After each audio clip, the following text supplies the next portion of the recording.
অর্থাৎ সব দলই তাদের আয়ের প্রধানতম উৎস হচ্ছে তাদের কর্মী ও শুভাকাঙ্ক্ষীদের কাছ থেকে পাওয়া চাঁদা। এই চাঁদাটা পার্টি জোর করে আদায় করে না।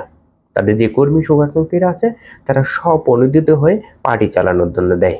এটা হচ্ছে চাঁদা। এর বাইরে ক্ষমতাসীন রাজনৈতিক দল বা প্রভাবশালী রাজনৈতিক দলের নেতাকর্মীরা বিভিন্ন জায়গা দখল করে লোকজনকে হুমকি ধামকি দিয়ে জোর করে লোকজনের কাছ থেকে যে টাকা নেয় সেটাকে নাম দেওয়া হয়েছে চাঁদাবাজি।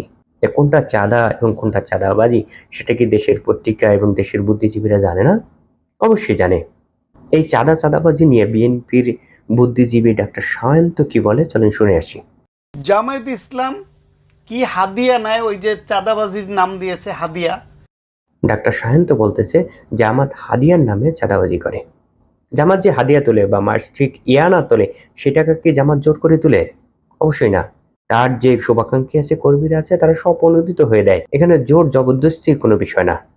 কিছুদিন পূর্বে বিএনপি 2024 সালের আয় ব্যয়ের হিসাব নির্বাচন কমিশনে জমা দিয়েছে না? সেখানে বলেছে বিএনপি 2024 সালে 15,65,00,000 টাকা আয় করেছে। রুহুল কবির রিজভী আহমেদ বলেছেন এই আয়গুলো কিভাবে করা হয়েছে, অর্থাৎ উৎসটা কি।